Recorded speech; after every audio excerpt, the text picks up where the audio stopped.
Good evening, viewers. Welcome to the tower at UNN. My name is Dr. Juko, the host and the presenter of this show.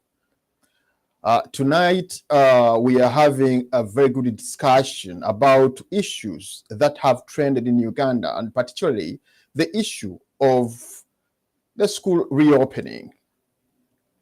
On Monday, the schools reopened after a long school disruption because of COVID-19. The reopening caused traffic congestion in some areas of the city, Kampala, and some parts of the country. It has been 2 years since schools have been closed, and this has caused a lot of problems, both social and the psycho, I would say psycho part of people's lives, especially the students. We have got challenges in this process as schools start up. These include the poor parents that have not been working because of the lockdown. And also we have seen a challenge of children who have gotten pregnant in the long holiday. And we are also witnessing a very poor infrastructure in the education sector in Uganda, where children are housed in very poor and dilapidated buildings. This evening, I'm pleased to be with Professor Mwebesa, Professor Ndebesa Mwambusha from Makerere University. Professor, you are welcome to the tower at UNN. Thank you, and greetings to all the listeners out there. Yes, sir. How is Kampala? Kampala is not so good, not so bad. At least it is not weather. It is not so cold. Neither is it too hot. Yes. Okay. That is Professor Mambu. The cost of living has gone very high because we have few Yes, Professor. Okay. Let me. I'll come back to you, Professor, as we try to analyze these issues. With me in the studios, I have Professor Alimadi Milton. Professor Alimadi, you're welcome to the tower at UNN. Thank you. It's always my pleasure. I look forward to discussing this very critical issue that impacts the lives of all Ugandans, the students, the teachers, as well as the parents. So thank you for having me on your show today. Thank you, Professor. I also with me is Lawrence Semugoma. Lawrence.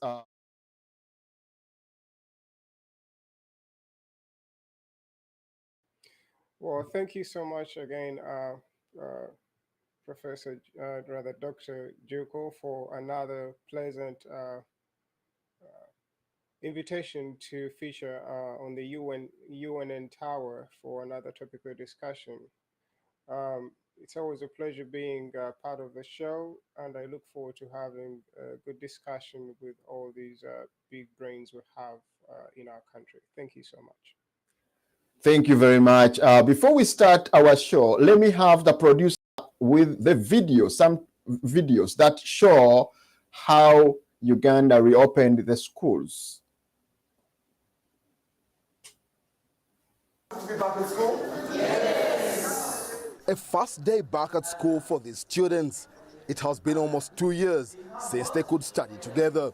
I've never expected this, that I can spend 2 years home. So I'm back to work so hard and harder. I missed my friends, and it has been a long time without putting on a uniform, and I feel comfortable in my uniform.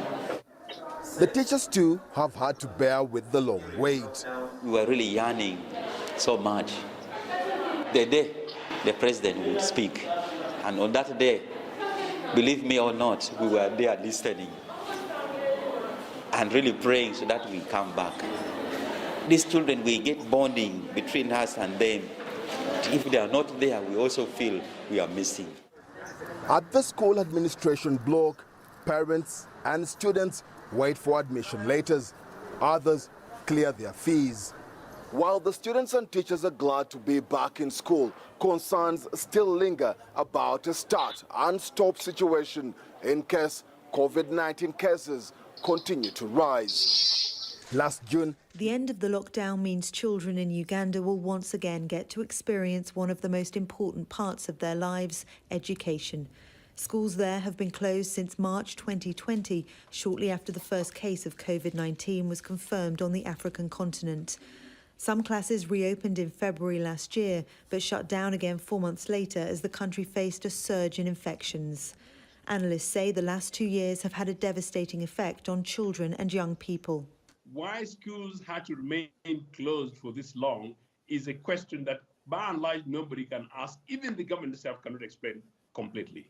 There has been huge increase in child sex molestations, particularly teenage pregnancies across the country reported. There have been huge cases of child marriages. Bars, discos and cinemas are also due to open up in the coming weeks, much to the relief of people who work in the country's entertainment industry. We've stayed way too long acting like we are scared of it in terms of the measures and all of that. Yet, in reality, we are ready to live with it, and it doesn't look like it's about to go away. Ugandans have suffered. Thank you very much, my producer, for the wonderful videos. Professor Mwambusha, I would like to start with you. Professor, it seems to be a very big of the economic and the social dimension of, psychological and economic dimension of the Ugandan population when it comes to the school opening. The students themselves seem to be not ready mentally. And when you look at the economic structure of Uganda, we have a lot of problems that involve the people are not, their earning is really very, very disappointing. Let me start with Professor Alimadi. Professor Alimadi, it seems like the cycle part of it seems to be very impactful, especially when it comes to children that seem to be in the verge of starting school, and many of them are pregnant, and some of them are not mentally ready. I would like you to start with you, Professor, your experience, and tell us exactly what impact does the economic and the psycho dimension put on the children in Ugandan schools.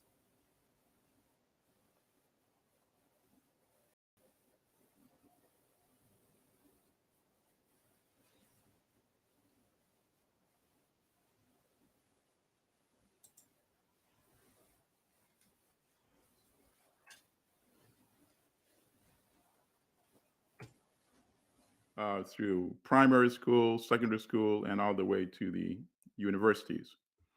The first issue is, how are you going to make up for 2 years of lost education?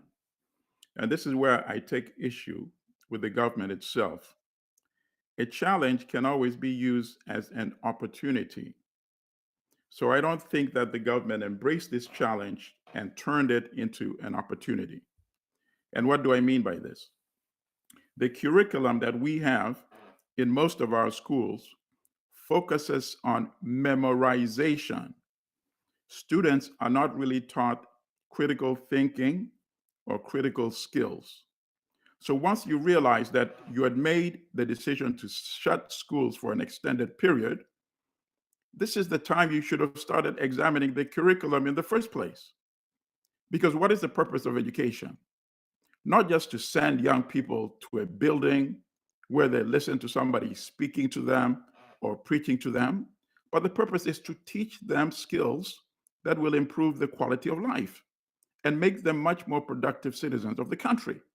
So why did you not use this 2-year period to say, rather than an education system that focuses on only teaching students how to memorize and how to take exams, which breeds cheating in examinations, which breeds corruption because teachers have incentive to provide answers to students. Students have incentive to acquire answers from teachers before taking the exam. And that's where the corruption comes into play. So we did not use this opportunity, this challenge, to improve the overall education system. And that to me is very important. And then you also mentioned the issue of pregnant children. And once again, I'm very disappointed by the approach where you have the victims being cast as the criminals. So now when you have journalists in Uganda going and interviewing a 14-year-old pregnant child, and that becomes the focus, what is missing in all of this? What is missing is the much more important problem. Who was making this young child pregnant? Because if she's pregnant and has a child by the time she's 14, it means somebody was having sexual intercourse with her when she was 13 years old. And these are the people that we are not going after. We cast the blame on these young children who are purely victims. So that is another issue that needs to be addressed. But profoundly, the key issue is, how do we make up for 2 years of lost education? Do we just promote these students to the next class without teaching them what they missed in the last 2 years? And that's where the curriculum comes back into play again. We have to design something that will allow them to make up educationally what they lost in the last 2 years. Thank you.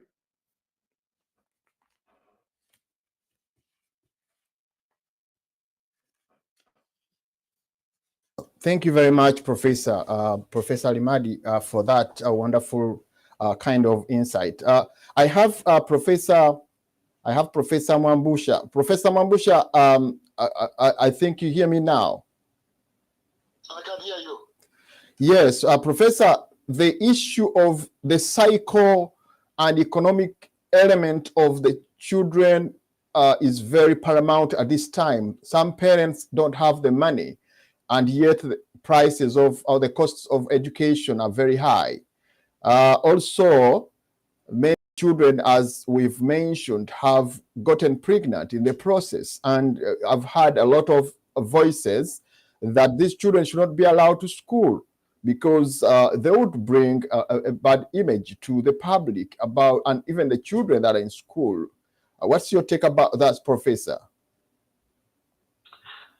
Thank you, but maybe before I get into that one, I would like to make an obituary statement here related to education.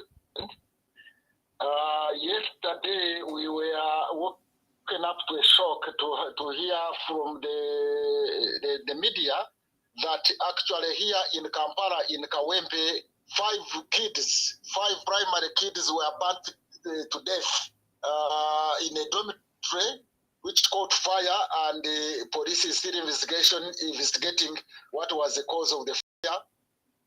But there was also, still yesterday, in the night, there was also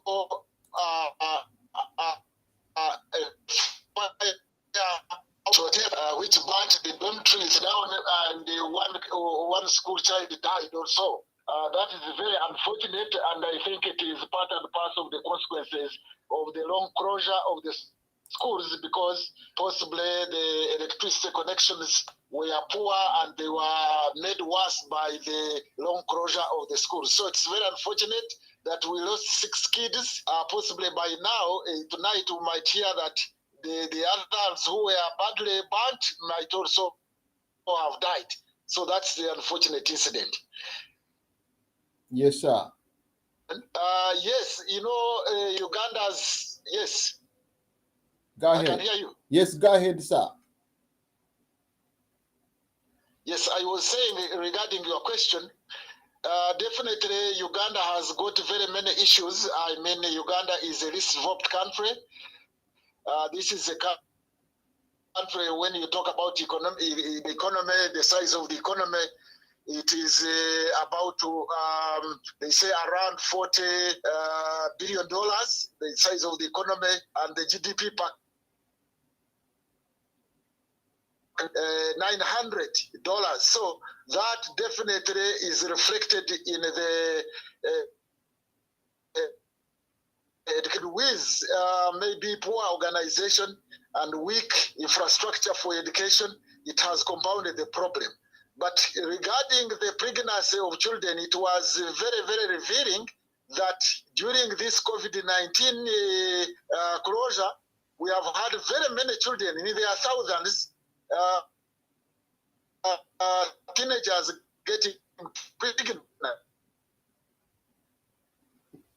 Coming the sexuality education, because why those many children getting pregnant, and the government position is that anybody who is pregnant or who has given birth can go and attend classes, but that policy is met by resistance, especially from the conservative Christian leaders who are saying no, that is not possible. That will lower the morality in schools. So it is still debatable, and all the challenges associated with such a kids going back at school, because if they go back to school, how will they feed the kids, those who are still breastfeeding, who will look after the children, the infants, or when the other one is attending school.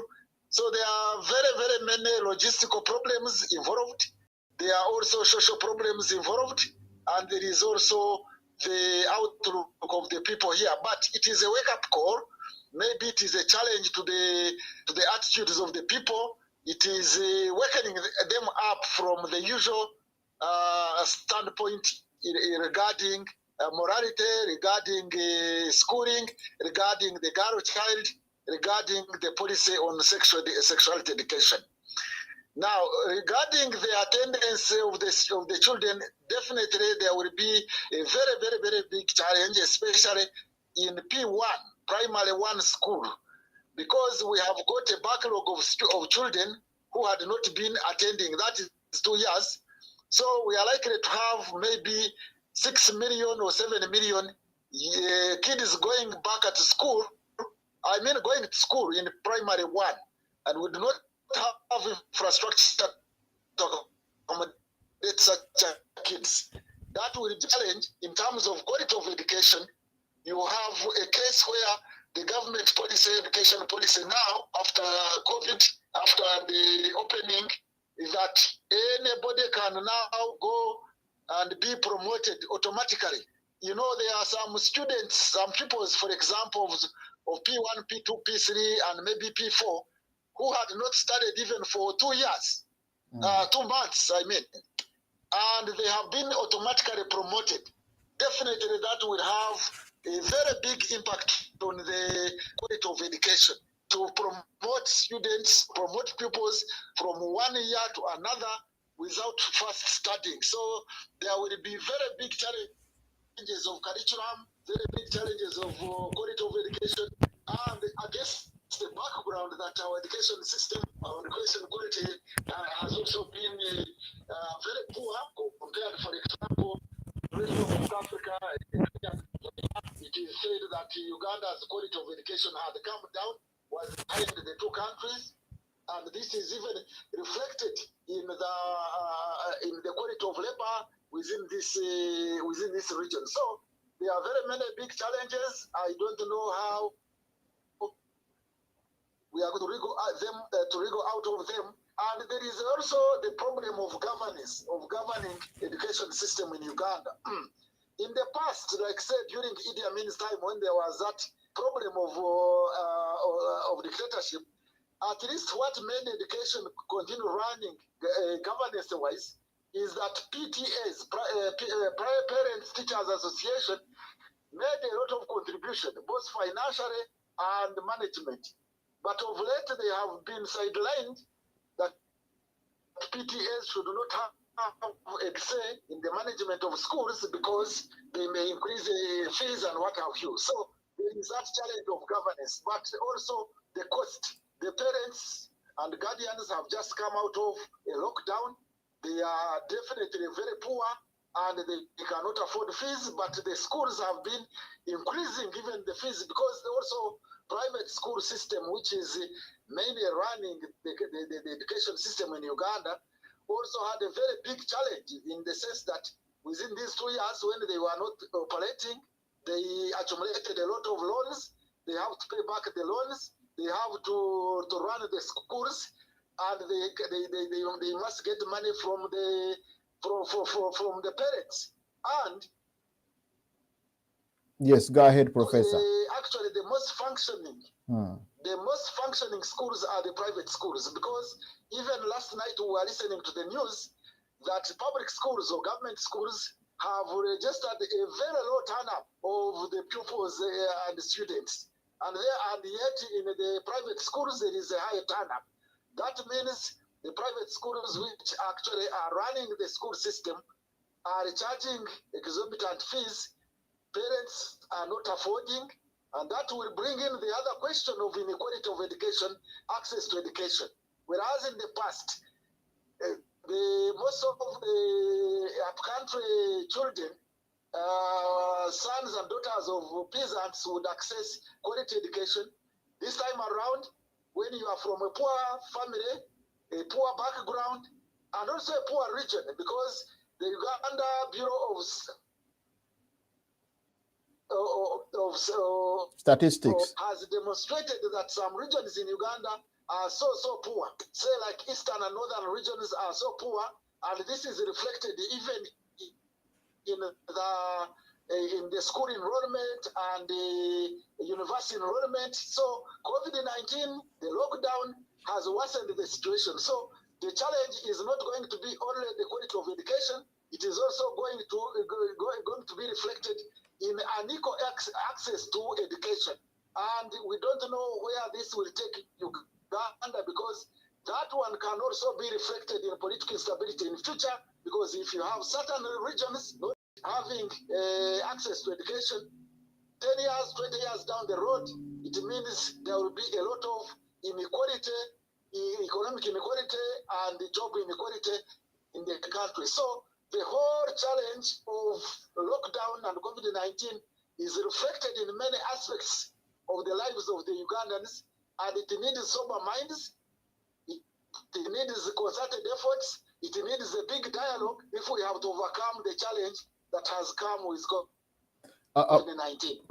Professor, if we can shift a little bit to the higher education sector, where you so much close, you find out that those days, I remember when I was at the university, we used to have, we didn't have this, we all had government sponsorship.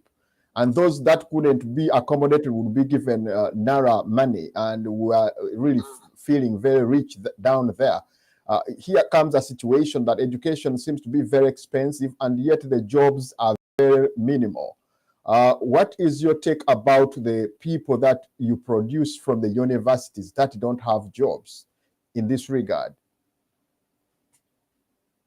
There is also a very big challenge. Although the higher education or universities have not been so much affected in terms of closure, because somehow they remained teaching online, and we don't have very big backlog.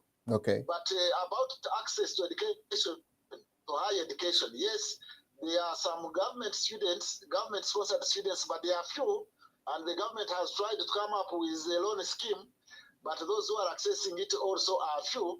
So by and large, more than half of the students at higher institutions of learning, actually a big percentage, maybe 70%, are sponsoring themselves. And after sponsoring yourself, after the parents have done everything, including selling their property, selling their land to meet the cost of higher education, you find that unemployment here in Uganda is very high. And this leads to social problems in the country, unemployment, frustration of the youth, and the contours of how that will impact the country, how it will impact the population, we do not know. But of course, there is high unemployment in Uganda, and yet the education costs are very high.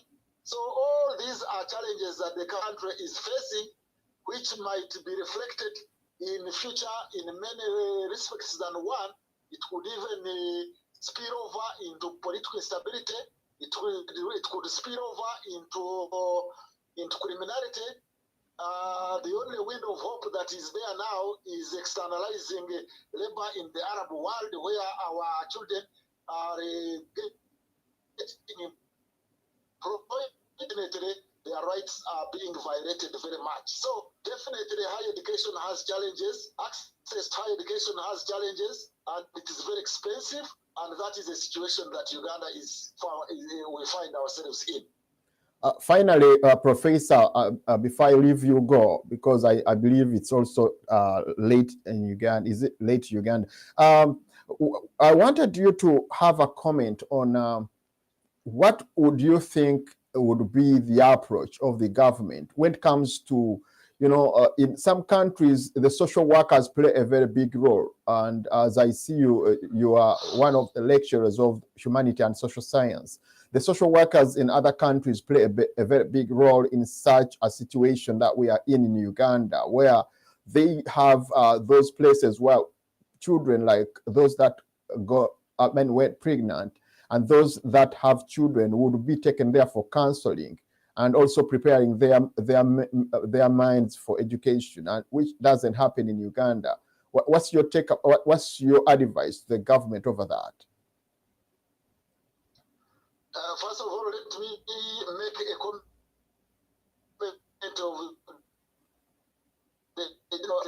on education. By and large, humanities and social sciences are looked down upon, and the government statements and the president has been saying that such courses are not so useful, and there is now discrimination in terms of remunerating teachers of science and arts. You find the teachers of science, of physical sciences, or natural sciences are paid far higher than those of humanities and social sciences, to the extent that a teacher will be earning more than a headmaster, as long as that teacher is a science teacher and the headmaster is from the arts and humanities background.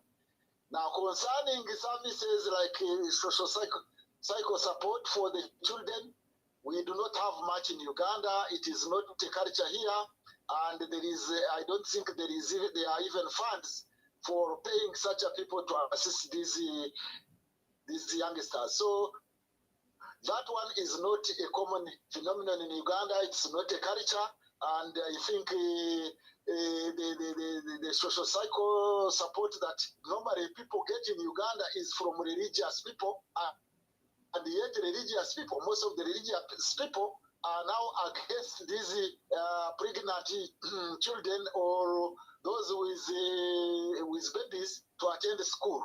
So it is going to be a real big social crisis and psychological crisis for these big numbers of children who have become pregnant during this COVID-19 lockdown and who are said to be going to school. But what it might turn out to be is that most of them may not go back to school.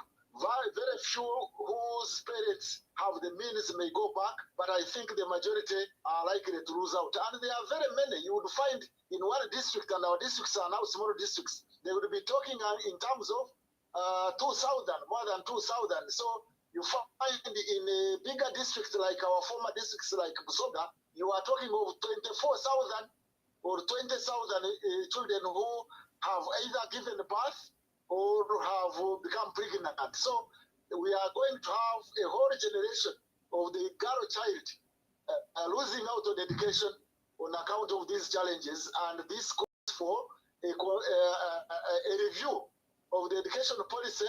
In my opinion, my advice would be, in the case of the girls, would be that we need to start sexuality education, equip these youngsters with education to avoid having those early pregnancies. And that is my take. But it will take a lot of efforts to convince the conservative religious people to accept that point of view.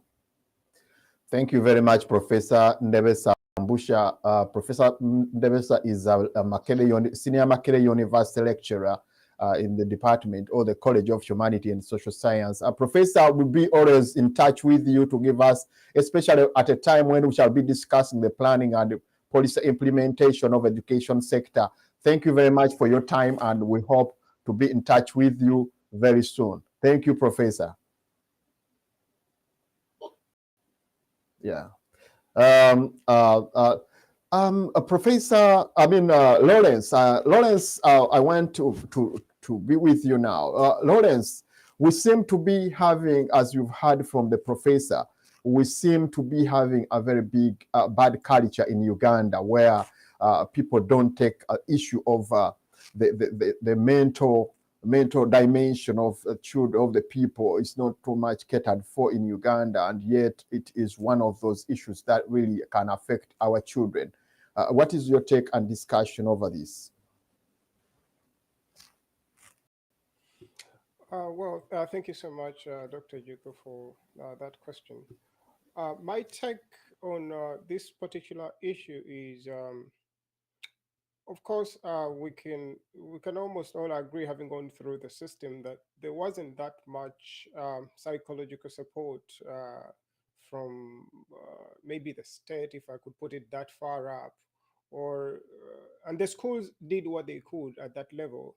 But most of the support we probably had going through the education system came from our peers, the small conversations we have with our, comrades about the struggles we endure within, school. And for me, probably that's my biggest takeaway, as far as education is concerned, more so in the Ugandan setup. It's the friends that push you through. It's the friends that are going to help you to cope after, school is done with that other big environment, so-called, that is called the field at the end of the day. But going back to where COVID as a pandemic has put us as a country, um, I just feel like COVID was just like it was just like that panic button that was hit, that was meant to expose all these fault lines in the systems we're enduring as, as a people. And yes, this has been more felt, of course, in the least developed countries, like, of course, Uganda, where we are. I think you saw what happened in the health ministry just a few months ago, last year, when treatment was also charged very expensively for such a very simple, medical condition to manage in some sort of way. You saw the bills that people were enduring, and still at that point, uh, we were having people sell their property in order to, be able to meet those bills. And of course, after all was lost, still lives would be lost at the end of the day, which was, even to make the situation worse.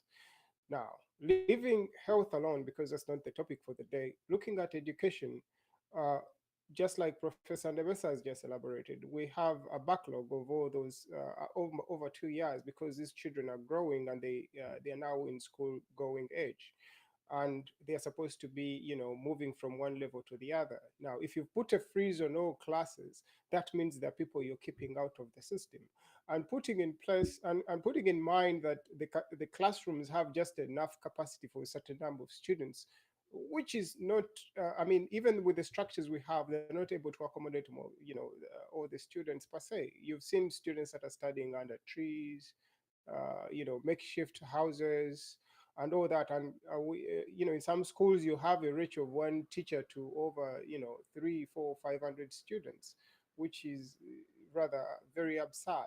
Now, that condition, that having been the status of our students already, now adding all this other backlog that is coming through, I think we can see that the system is almost, it's broken per se. If we could just be blunt about it, it's broken. We can't take any more students. It's very expensive for most of the parents to get the children in. It's what is on your mind. It's what is on my mind. We are like, we're trying to push all this load in, but the system can't exactly handle it. And it's of our own making, because we created the system. And this is why sometimes I tell people to do a 360 outlook on certain issues. You are going to realize that we are part of the problem itself. We are contributing, because it's our children that are going to the schools. Yes, we can blame the government that it didn't pass this policy, that policy, they put these safeguards about maybe how much capping the school fees, maybe supporting all these other, maybe trying to enable schools, obtain maybe cheaper loans and things of a sort. Yes, there's so much they would have done, but even us as a people, we are the people pushing in the load, and it is us having the children, the many children who have to be in school. And our population, if I might just give you just a simple statistic right there, uh, if you look like at the population of a state like Massachusetts, Massachusetts as a state in the last almost 100 years has not even doubled its population. When you look at a country like Uganda, we're doubling our population like probably every decade or so. So we're putting a lot of pressure on the limited, system or confines we have as a country in terms of borders and structures of what we can use, which is a terrible problem. Now let's look at probably the countries that are doing the most. I would just want to pick out a country like Finland. Finland has for many years been in the top 10, and in some cases, in many cases, more years, it's actually turned out to be number one,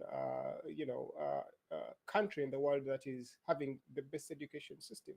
When you look at it, it's not so different from what we have, by the way. Children are not supposed to be in any structured learning before 6, which is preschool and all that. And after 7, that is when they get into some structured learning. Then they go through the entire system all the way. But the interesting part about how student learning is monitored or evaluated is they're looking out for, checking out for learning objectives at every other level, rather than just trying to make sure that kids memorize all these concepts and regurgitate them, which most of the world is doing. And then the other thing is that they try to tailor each student, or rather every student's path. The system is sort of uh, uh, aligned with the child's kind of capabilities and skills, and they just try to customize it around a child. So they're not going to just put all of you in a straitjacket that all of you are in Form 1, you all have to do 16 subjects. Back in the day there were even times you could do 20 subjects.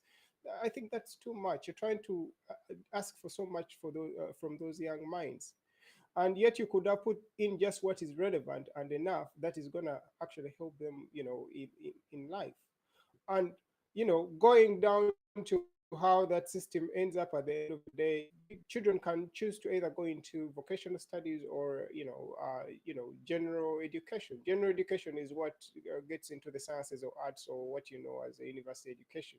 And then of course vocational, we all know what that is. It's just skills based. It's almost like you just do an internship, on job training, and then you put into a field, because they're fields whereby if they just put you on the job, you're able to go right in and do such a good job thereafter and earn a living and all that.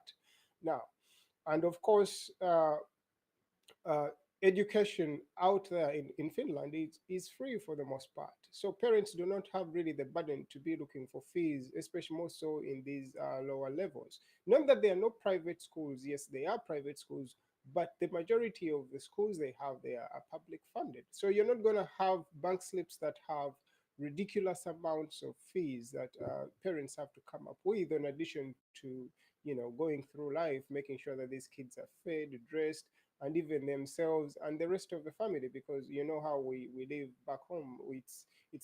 We're all extended families. We have to look out for bigger and bigger families, especially those who are less fortunate. Now, if we put all our money in fees, then you see we're going to miss out on that other culture or spirit that we had as a people. Now, maybe this would be my ending point. Looking at where we are as a country, that we are faced with this challenge, what are we doing about it, or what have we done about it?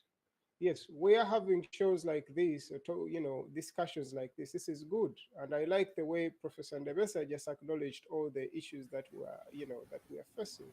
That's a good first step. You first acknowledge and accept that there is a problem, and then you work out a solution. And I wish we could have people from the Ministry of Education give their views or show us what plans they have, because looking at where COVID-19, the entire world, it's not just a Ugandan issue, it's a global issue. The teachers and the students had to go through a tremendous digital leap such that they adopt to a new learning structure whereby instead of going to the classrooms, everyone is going to stay home and do Zoom calls and all these other, use all these other platforms we have. In Uganda, did we try to digitize? Did we try to adopt? Because we cannot always think that learning is always going to be in the classroom and you're going to force kids to always show up in that other building and with that very long list of requirements. I think that kind of thinking should be gradually pulled out of the way, if at all it's becoming an inhibition to education, which seems to be the case. Because with the cost going up with that structure, and yet there are technologies that would really cut the cost tremendously, it does not make any sense to stick to a system that is costing us way too much in terms of time and in terms of resources. I would beg to submit on that point, Dr. Juko. Thank you very much, Lawrence. Thank you very much. Professor, you talked about the issue of the pregnancy and the baby that children are having. If you look at that element of the children being pregnant, and it causes a lot of havoc socially and psychologically. If you look at that part in particular, the churches, as Professor Mwambusha has said, the churches are not very ready to accept children of that type, saying that it is immoral. It gives a very bad implication to the other one. What is your take about this?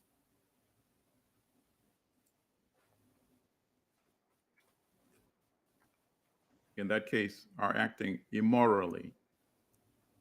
It's condoning hypocrisy.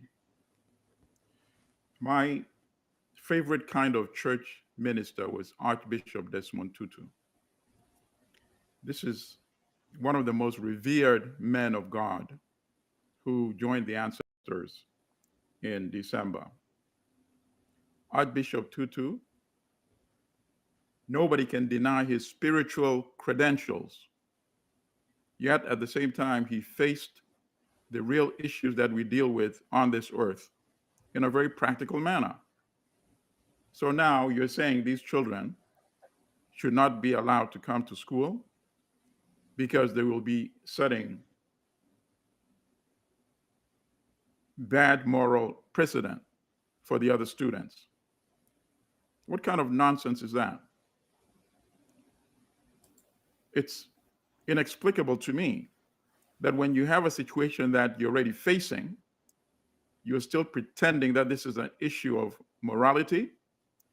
Well, if we are talking about the issue of morality, why don't we go and find those men, as I said in the introduction of today's show, who are impregnating these young children and get them to take responsibility financially for these young children so that these young mothers will be able to take care of the children and be able to take care of their educational needs. And that's where I have to go back and say, while I agree with 99% of what Professor Mwambusha was saying, I don't agree with him when it comes to the issue of saying we need more sexual education. Yes, we need that, but we need, in addition to that, to go aggressively after these men who are impregnating these young children. After all, they are committing statutory rape. You cannot be having sexual intercourse with 12 or 13-year-old girls. And I've not seen that discussion elevated to the high level that it needs to be conducted in Uganda. So that is the issue of these pregnant children. Now, to be honest with you, we have to be straightforward and honest.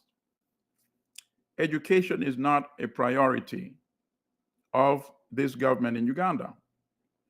If this government had set out 36 years ago That is the period that it's been in power. To say we are going to produce the best education system in Africa, the best graduates of our schools in Africa, they could have accomplished it. They were able to build one of the most formidable military forces in East Africa. Why? Because they put money into it. They did not approach education in a similar manner. So, for example, in 2020, 8% of the budget went to education. 10% went to national security issues. In the current budget, as much as 15% is devoted to national security issues. And when you say national security, of course, that's a misnomer. It's not national security. It's a system of armed forces and police forces that are actually used to suppress the citizens of the country, not to protect us from any invasion. So let's be honest and realistic about that. Education gets about 3% of GDP in Uganda. Let's look at a country like Cuba, for example. While people may condemn Cuba's political system, their education priority is superior compared to Uganda and most African countries. Cuba spends as much as 14% of GDP in some years on education. And in the 1990s, when it was not at the 14% level, it averaged at least 7% every year. That is still double what we pay in education, what we invest in education. So you really get what you invest in. You reap what you sow. And also, I want to pick up on what Lawrence said in terms of the infrastructure. First of all, we should not have lost 2 years of education. We should have adapted to our environment. We have very good weather. So why did we not adapt and have outdoor education, where you have socially distanced spacing for the students? You have students all with computers, with microphones. You have those huge screens outdoor. And now the question would be, how would we be able to finance this, the computers, the screens, and all that? Well, then the question is this: what happened to the $1 billion that the IMF loaned to Uganda, specifically to ameliorate the negative impact of COVID-19? What happened to that money? That should be the discussion that they're having in Parliament now. How much of that money went to education? If that money, a significant portion, had gone into education, it would have addressed some of these infrastructure concerns. So these are the main points I wanted to make.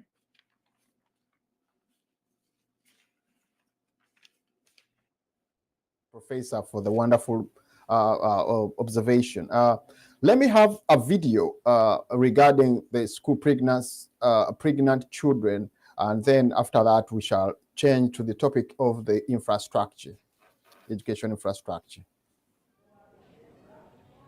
The government's decision to allow pregnant girls return to school is the cause of public debate. Most notably, the Mukono Diocese Bishop James Sebagala has said the Church of Uganda feels it is not right for pregnant and breastfeeding girls to return to school until their children have been weaned. We have even set up an organization that is going to help them, to counsel them before they go back to school, so that when they go back to school, they don't go back to school as mothers, but they go back to school as students. Rhoda Kalema, who has held several positions in government, supports the church's stand on the matter. It reduces the moral value of a nation.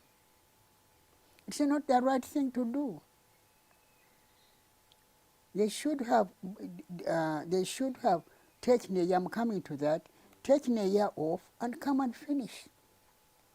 Because it encourages others that I can always finish my studies. Kalema says it is not realistic for pregnant girls to study, bearing in mind the demands of their condition. If it is proper and not premature, 9 months. that if one gets over the vomiting and the nausea during the first 4 or 5 months, it has to get on the heaviness, the tiredness. It can she bear the ridicule of the other students, looking at her all the time. Uganda has had the longest school closure resulting from the COVID-19 pandemic in the world, nearly 2 years, with learners only restarting school on Monday. There is no doubt that the impact of COVID-19 on schools set them back, and for this reason, some have not opened for the new academic year. Kalima says the impact of the long closure will be felt. The schools have also will find that they've lost a lot of students, and as a country, we've lost many future citizens who will be useful, not necessarily leaders. They won't all be leaders, but who will be useful in many capacities. Kalima also says there should be an equal share of effort to improve the welfare of both boys and girls during this time. Because there's a limit how much you can force a girl, simply because she's a girl, to manage, and yet we sacrifice those boys who would go to Makerere, to university, or any good institution, and become a great man in the country. According to a 2020 report by the United Nations Population Fund, nearly 100,000 girls are on the brink of dropping out of school because of pregnancy. Walter Mwesije, NTV. Thank you very much, Lawrence. Lawrence, before we shift to another topic, I haven't heard your point regarding the church stand. The church seems to be having a very pertinent stand regarding the children that are having a pregnant. I want you to have an issue of, a discussion on this just within 2 minutes. Well, thank you so much, Dr. Juko, for that question again. My view about the church's stand, I think it's rather unfortunate because getting pronouncements like the ones we had this week where a church leader, I won't mention the church, but we are all aware of it, just came up and they said that keep these bad apples or these sinners away from the ones that are sticking to the cause. It's just like in the words of Professor Alamadi, I think it's rather immoral on their side. That is not exactly the point of view or the kind of message we expect from our church leaders. And even those that have decided to keep quiet, I think, are also complacent in this. Well, what we would have wanted to hear is probably a better message than what we had, which is more like we need to make efforts to make sure that these children are well accommodated, if not in the current system, at least in an alternative system, which is maybe let's put them into vocational schools. Maybe, let's see if we can still create, or rather they can be at least accepted in their schools whereby they can still save time to be with their children and still show up for school, because education is key. And I would, that is probably the message I would have expected, but I don't think it was right for the church to sort of put condemn the children and sentence them to a life of unending suffering. And we all know that at least education ensures that you don't suffer in your adult life if you get the skills you need to face the global village. That is what I would expect.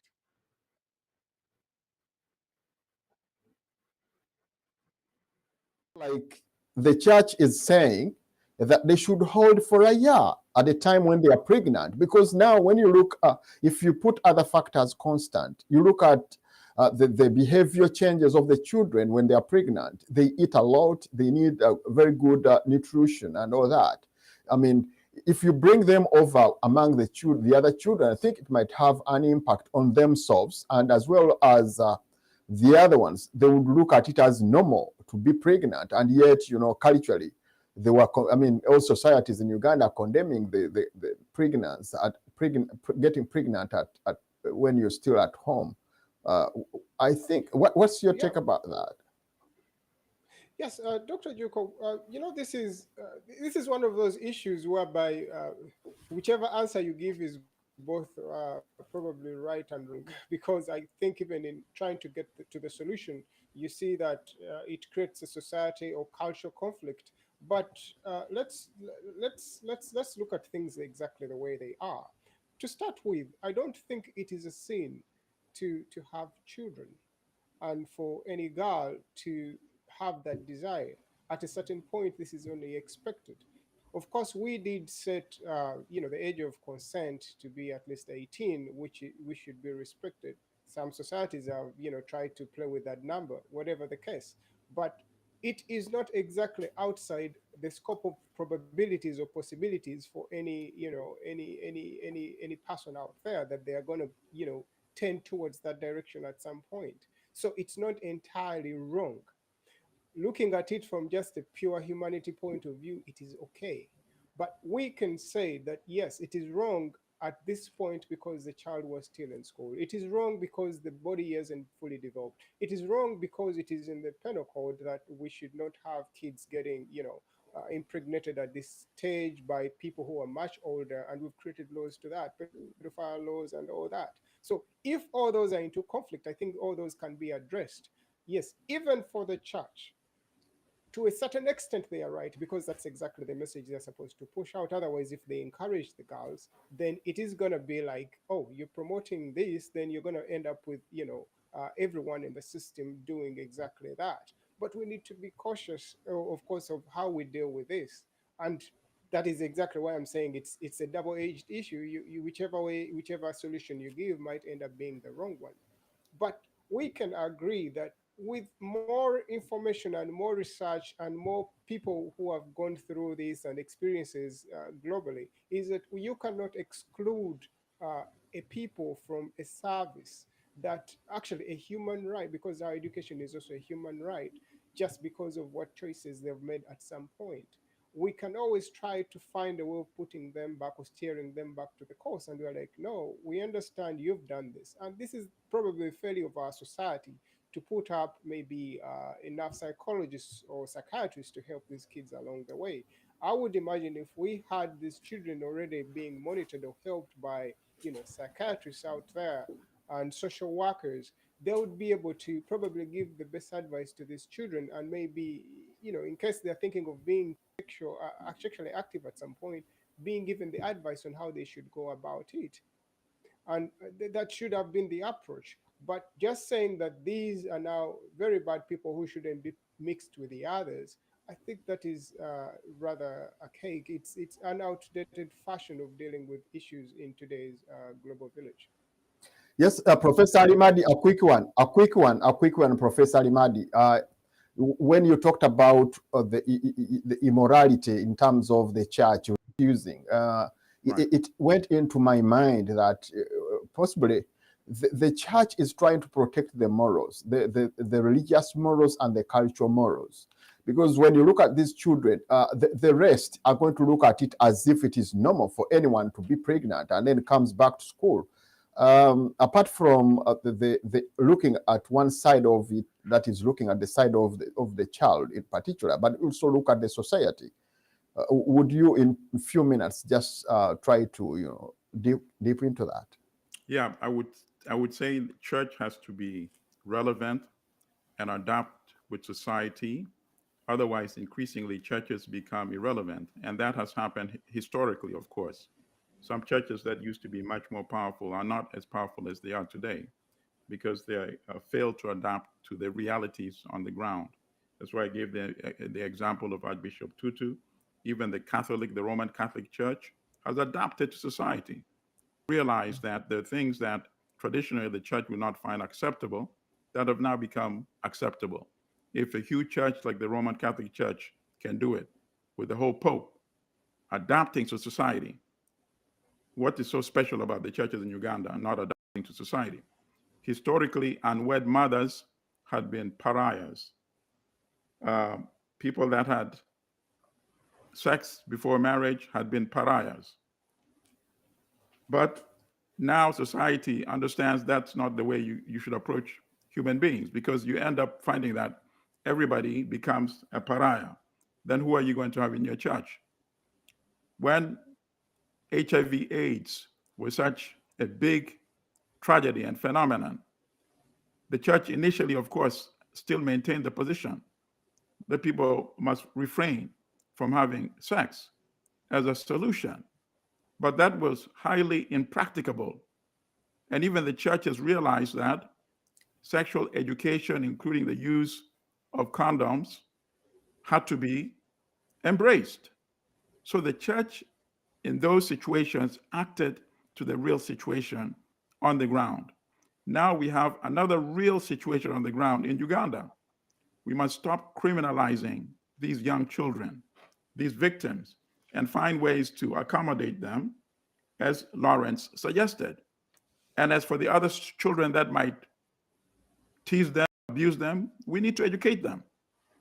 Victims of HIV/AIDS in Uganda at one point were pariahs, but then we had a national campaign to educate the public that anybody could be a victim of this disease.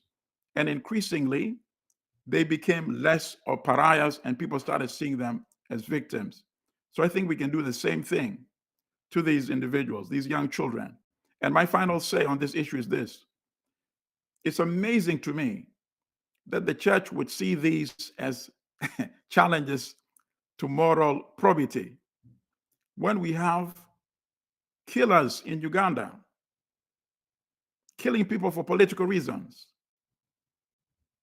Now, who should be more of a pariah?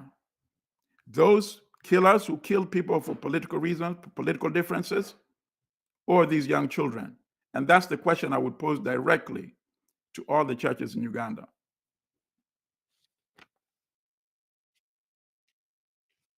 Observation.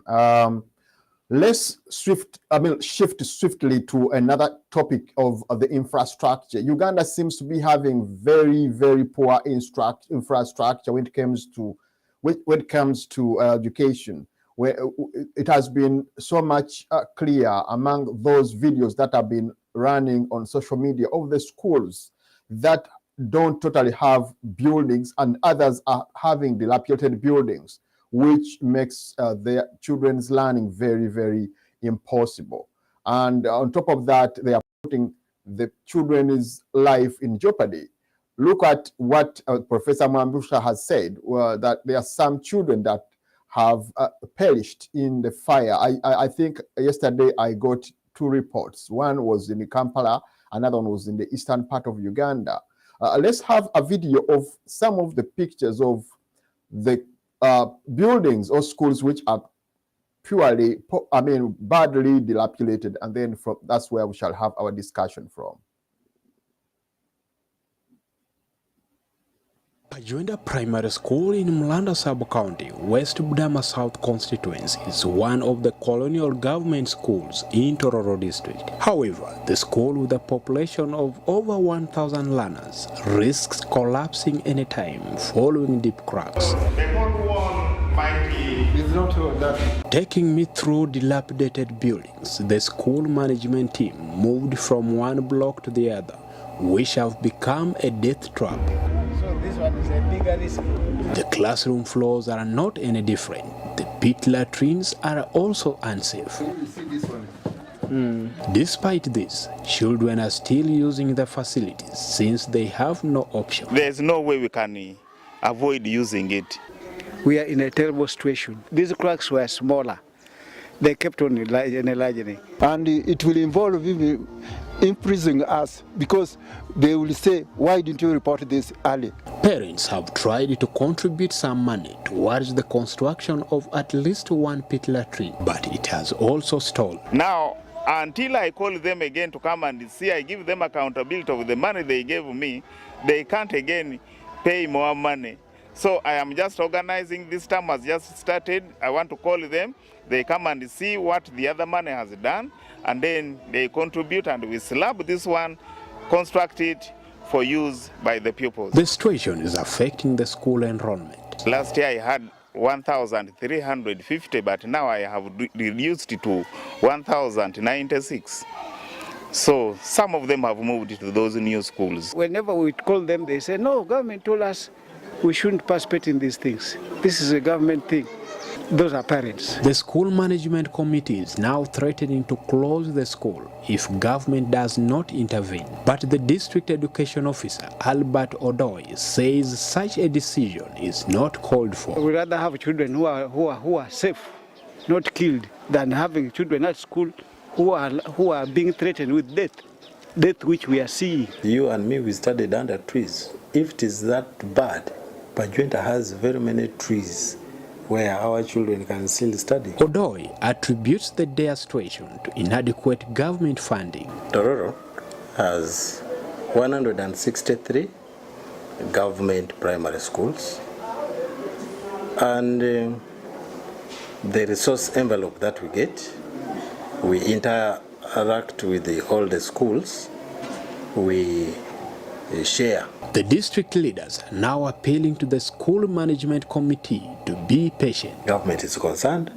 and I have no doubt in my mind that the issues of Pajuenda will be addressed. A school with the enrollment of 1,096 pupils, we can't just leave them like that, but we're going to work towards their development. Can you see this one? David Osheng. Pajuenda Primary School in Mlanda Sub-County, West Budama South. Thank you very much, producer. Lawrence, if you can look at such a kind of situation, a kind of environment, a learning environment for the children, really, really very disappointing. Look at the buildings, look at, and it is very disturbing the way the district education officer was, talking, reluctantly saying, the students were, with them, they studied under trees, and if the buildings are not enough, they should go to the trees. Let's dig deep into this.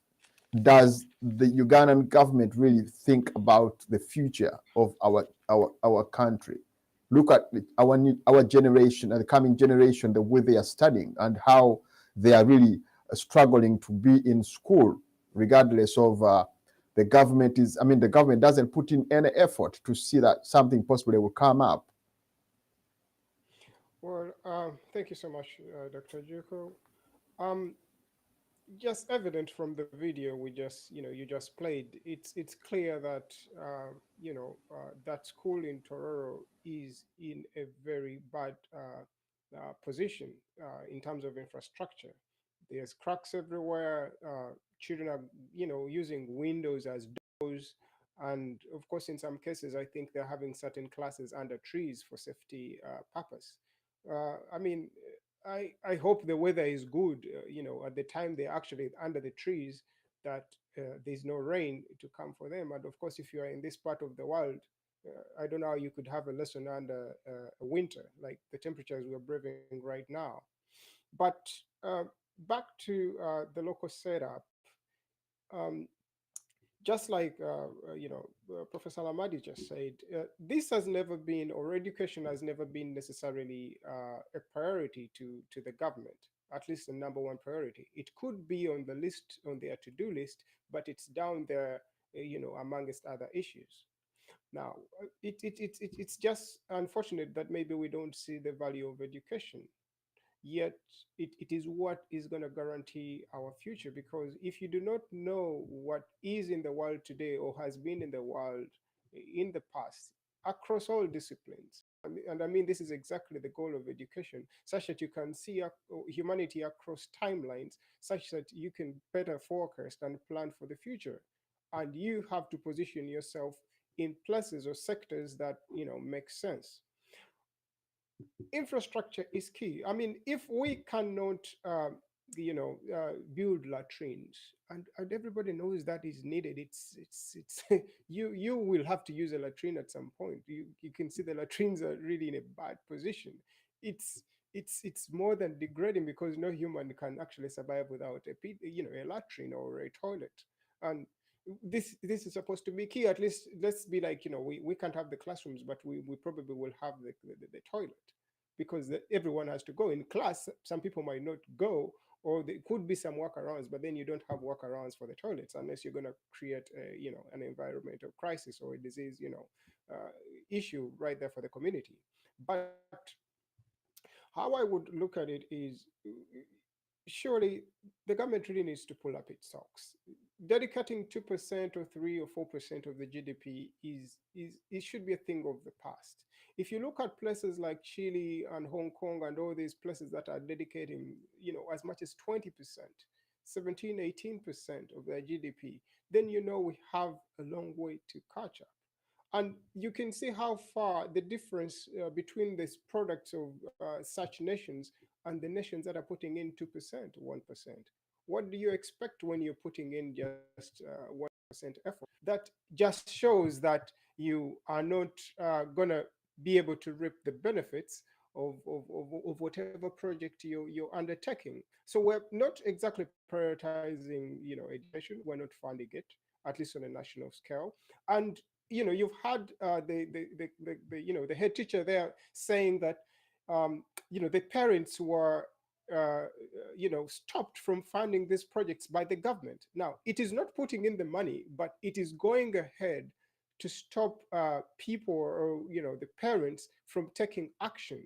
So it is more like, just stay at that level. That's where we want all of you to be, and just let things just be the way they are. I mean, this is unfortunate. Such people should really be put to understand who exactly gave this directive. And sometimes when these notices or memos are made, the head teachers can't do much. They thought they would have this project ongoing, but then there they have it. It's not going to happen. I remember when we were in high school, we had all these projects ongoing. They had a swimming pool project. I think that one, it's the OBs that did that for my case. I mean, it's also good that, at least OBs can come back and give back to some of these schools. But do we have a culture whereby the alumni can come and participate in some of these issues? If at all we can agree that, yes, as a nation, maybe we have more pressing issues than education, we're going to just have to do this by ourselves, then let those programs, proceed. Do not stop them. Sometimes schools want to get transportation. They want to get buses to move kids from from school to another school, in such that they can collaborate and share. These projects can be handled by those other groups within the school, if they have a good alumni system running. But are we enabling this, at least for the traditional schools, or especially the church founded schools? They try to do this. And if you look at, even just from the initial setup of the schools, the land is gifted to them. It's free. And then the buildings, it is the parents that come in to build them. Most of the private schools have actually been built by by the parents themselves, the communities. I understand. I am meant to know that in my village, my grandfather used to go and make benches for the local school there. That is what they used to do. They go get the trees, put them there, such that their kids can go to school. That can still happen today. But we are not doing this, and there seems to be no effort towards that. We're all just waiting for the ministry to release funds, and then something is done. Now, remember that the ministry also has to wait, Ministry of Education has to wait on the Ministry of Finance to collect those funds, and that one also has to wait from URA, and URA has to wait from the corporations and the people. So it's a whole, structure there that is cyclical, that is just spinning things around and taking the longer route to solve some of the issues. Yet we could have a shorter one, and we still have the results that we desire. But this is my ending point. I would look at where the more developed world is. They've embraced online learning. It has its challenges. Kids are not able to focus. The technology is expensive, and of course, back home, internet is very expensive. Yes, we can sort of create certain exemptions for that, that certain sites that are going to educational, material are exempted for these kids. Give them smart devices. It's the quick route to the solution. But if you're going to stick with old ideas that they need to be in a classroom and you can't even construct the classrooms, you can't have the toilets, I think it's easier for every child to stay in their home where there's a toilet and a roof and a smartphone and a charger and internet from from Wi-Fi or wherever, and they do continue with their learning. It might be cheaper that way than you trying to push everyone in the same spot. I think we should acknowledge that the world has moved on beyond structures that are physical to mental and cyber structures in the cyberspace, in the cloud, so to say. And I hope we do try to take that direction as a country and as a nation. Thank you so much, Nadine. Thank you very much. Thank you very much, Lawrence. Professor, I would like you also to indulge a little bit in the issue of the structure. First of all, the infrastructure seems to be very poor, as Lawrence has mentioned. And also, I want you to look at the issue of the education structure itself. Does it really cater for the problems that we have in Uganda? You remember the Professor Mwambusha said that there is a discrimination actually in terms of the science and arts teachers who are paid, that arts teachers are paid very low compared to the science. And yet science cannot work without the arts also dimension. Yes. Well, I agree with everything that Lawrence actually said in terms of the infrastructure. And looking at that video showing the buildings collapsing, what to me was most disappointing was not the buildings actually collapsing, but it seems to me is what has collapsed totally is the ability of our people to take the initiative and determine their destiny. That to me is much, much more worrisome than the collapsing school room buildings, the collapsing pit latrine. We can make much better buildings than those buildings that were shown on the video. We can demolish those buildings and build lovely new buildings. And we have the labor to do that. If you go to African communities, African societies, you find people building wonderful buildings in their homes. They're not waiting for the government to come and build for them. You see? So it shows the mental space that we exist in now. And that really says a lot about the kind of government we have. It's a serious indictment of the government. It's a government that really cannot and has no interest in delivering for the people.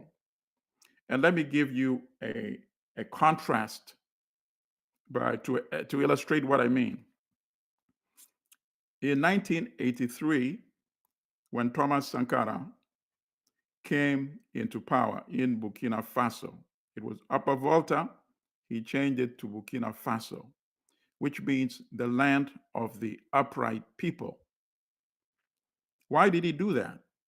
Because he realized that change starts from the mentality of the people. Once the people understand that they're important, that they're valuable, they start doing good things for themselves. So in Burkina Faso, under Sankara, you could never find a school like the one we saw on that video, and teachers pointing and saying, look, the crack is getting wider. And other officials interviewed saying, oh, the government is not providing the money. What did they do in Burkina Faso? They got the communities involved because after all, the school is supposed to be for their children.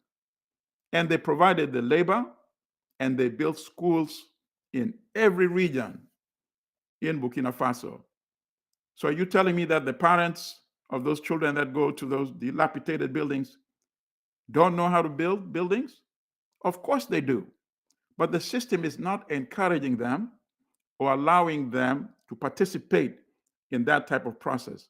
And this is only one example of manifestation, because we are focusing on education, but we can focus on other aspects of Ugandan society, and we will find the same deficiencies. Mentally, people are not being prepared to take their destiny into their own hands. If I lived in that community personally, just because of the way I am wired mentally, I would not stand for that. I would organize other parents and say, let's come together. Let's work together with the school and not wait a day for the government that is not interested in us to come and solve our issues. Let's provide the labor needed. Let's pool the resources. So, for example, you had the headmaster saying, oh, the parents are getting tired of providing money. I have to call them and say, look, this is where the money went. This is what I did. What was missing in that discussion was that they're not asking for the parents to provide labor. Once you have the labor taken care of, because that to me, I imagine is the essential part of the cost of building. So now you have the parents willing to provide labor and some resources. They would have built new buildings a long time ago. So to me, the much more serious issue in Uganda, rather than COVID-19, yes, of course, it's compounded the problem, but it's also exposed serious deficiencies, and which to me begins with the mental state of mind. I would not allow my child to go to those kind of buildings. Never, ever. I would say, fellow parents, let's do whatever we need to do. So, for example, if we broke those buildings down and started building new ones, do you think the government is going to start sending the police to arrest us because we are doing something that the government is supposed to do and the government is not doing? I think that's the kind of mental attitude we have to promote and encourage throughout Uganda, not only on education, but on other aspects that affects the lives of our people. Thank you very much, Professor. I think we not going to go beyond this discussion, as time is not our best friend. But before we close the discussion, I would like each of you to have at least 2 minutes and then wrap up your points as we try to go away from here. I'll have Lawrence. Lawrence, would you please come over and then do a wrap up as we try to finish the show? All right. Thank you so much, Dr. Jacob, for once again organizing this show and platform for us to share. On today's issues, I think we can all accept that as a nation, we do have a big challenge across all those fronts. And I always keep saying that the solution is with you. It is you to take yourself out of the gutters. So at the moment, I'll just share just one small statistic as we close. Uh, if you look at the percentage of church founded schools and or privately owned schools and government schools, there are more schools that are founded by the private sector, most of the churches. They exceed by a big factor, by probably a factor of over 5,000 or so. So that means already our people have the sense of initiative to tackle challenges like this, and more so education. It is just so happened that today, with the pandemic and all these private initiatives that have come up, they've been faced with no support system on the other side. Maybe they expected the government to come and manage the loan situation with the banks. The bank can always give an initiative, a directive that the banks don't have to collect money from the schools until maybe the pandemic is done. We've had situations here where, in the States, businesses have been given money as grants. We had that for the schools. We had that for the private sector. I'm not sure we got any of that for schools or even the hospitals. Maybe the hospitals did get. But there we are with that problem. Now, this being the reality that we are not going to run away from, it's still upon us or our people to find a solution. It's not going to be in those high places. It's not going to be. You heard what the commissioner said. He was like, "I studied under a tree. Probably why not today?" Well, that was 30 years ago when you're under a tree. If 30 years after, or 20 years after, kids are still under a tree, that means you're not progressing. And in this world, the only thing that doesn't go ahead goes down, or what doesn't go up goes down, and the only thing that usually goes down with purpose is usually a grave. So are we trying to bury our systems? Are we trying to bury our future? Are we trying to bury our kids? And maybe that's the question each of us should be answering. And if that is not the intention, and you're trying to build up and give, a better reality, a better future, and groom better citizens for, whatever challenges the world is going to face in the future, then we need to take ownership of this problem and find a solution to it as a people. We can always inform government. We do not have to follow its directive if at all the directives are not exactly for our own good, per se. Thank you so much, Dr. Jiko and Dr. Professor Alamadi and Professor Ndebesa in absence here. Thank you so much. Thank you very much. Thank you very much, Lawrence. Professor Alimadi, would you wrap up your discussion? Yes, education is the most critical aspect in any human society. So I feel honored to have been a part of today's program to address the serious challenges that we face in Uganda. I agree 100% with what Lawrence said. It is upon us. We can't just talk about, we need to fight against bad governance in Uganda and have a good government and focus only on doing that. And that at the end, let's say you do have change and you have democratic governance in Uganda, but you've done nothing for education. Then of what benefit is that? So that's why I say, even as individuals, we have to intervene and do whatever we can in trying to ameliorate the situation in Uganda. Otherwise, we will inherit a country of a population that cannot function. So we need to do whatever we can. And I said in one of your previous shows that I myself, with some of the resources that I have, my personal resources, I'm sponsoring students in Uganda. As we speak today, about a week ago, I have an individual who works for me, working on the foundation that I set up in the name of my last sister, my late sister, called Barbara Limadi Educational Foundation. He put out an announcement on the local radio in Gulu and got submissions from young students that are now going to college, but don't have the money to pay. And now he's sitting today, he was texting me earlier today, 4 other people on the committee, and they're going through all these dozens of application forms to select at least 4 students. And for those 4 students, I will cover their university education. And that's coming from my resources, because I know how important education is to every human being. And why am I saying this? I say this to encourage other Ugandans in diaspora. If you're able to contribute, of course, without harming your own family economic position, please support education in Uganda. Please give a young Ugandan a lifetime gift that they will cherish and remember for the rest of their lives. Thank you so much once again.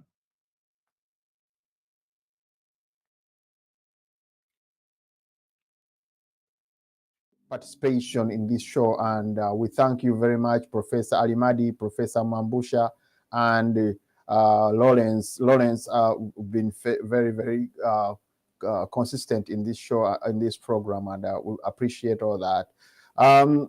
Uganda is our country, as I always mention. It's nobody's country other than ourselves. Everybody is responsible for what is going on in Uganda, and we always look forward to seeing it grow and become one of the best.